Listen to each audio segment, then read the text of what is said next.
New at 10, inspiration coming from a Mid-South woman we won't ever forget. Ursula and I met this lady we're about to introduce you to a few months ago. She was attacked outside her home, and when she awoke from this nightmare, her life would never be the same. Tonight, her heartbreaking story of survival and the lessons she can teach all of us. Mildred Richard wanted to die. Born to a crack-addicted mother, she dropped out of school at age 12 to raise 2 newborn siblings and care for 3 ailing family members. I was tired at 12. As she got older, she had kids of her own, a single mom struggling to keep it all together. Then at 21, the first in a series of dramatic blows. One night while taking out the trash. This person attacked me at the trash. It felt like I was there for hours, but I wasn't there only a few minutes. Mildred was raped, and in the following weeks learned her rapist impregnated her. And then I really don't want this child.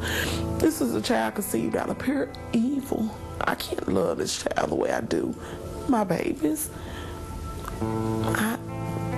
My mind kept saying, it'll go away. It'll go away. Trying to make it go away, she chose to give up the baby for adoption, but upon delivery, nurses mistakenly brought the child to her room. I saw a reflection of myself. That was Mildred on every level, from the ears to the eyes to the nose. He was even chubby. He was 10 pounds and an ounce. I'm like, you're a fat girl baby, you know? Her OBGYN then delivered devastating news. She tells me about all these tests that were ran during labor and delivery, and that I tested positive for the human immunodeficiency virus.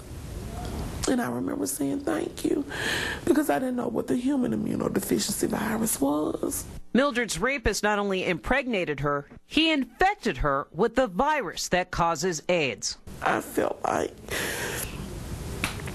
it was a relief. And why I say that is because at the time, all I knew about HIV was you get HIV and you die. And I was tired.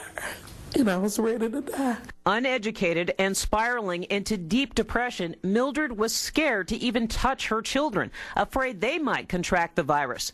Her younger siblings, the ones she'd raised from birth, soon found themselves in a caretaker's role. What I saw was those kids starting to take care of themselves. And my children, the way I took care of them, and I promised them I would never, never do that to them. It was the wake-up call she needed. Mildred turned to a nonprofit agency that offers support for adults living with HIV and AIDS. At Friends for Life, she learned how to live and love again. I had to come off of this soapbox. I couldn't play the role of a victim forever. I got to come out of this. Mildred credits Friends for Life with saving her life and now travels to Washington, D.C. every year to lobby for federal dollars to keep agencies like it alive. She hopes her story inspires others faced with the insurmountable to find the will to survive. Falling down is the easy part, but getting up is the most important key. Isn't she amazing? Mildred went on to get her GED and is now the lead peer navigator for patients with HIV, women with HIV at Le Bonheur. The 2 siblings she raised are in college. They're doing well. And Mildred's baby boy is healthy and did not contract HIV. Her attacker, however, has never been caught.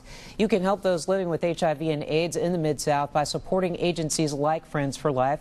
Click on the links with this story at WMC-TV.com to learn how. And we met her when she came and represented her agency for the United Way. Yes. She had a program here at the station for our colleagues who generously gave to the charity, and we were blown away by this story. Well, she was gracious enough to share her story to encourage people to give. And it was just overwhelming to hear that kind of graciousness and that kind of triumph over some really bad circumstances. So true.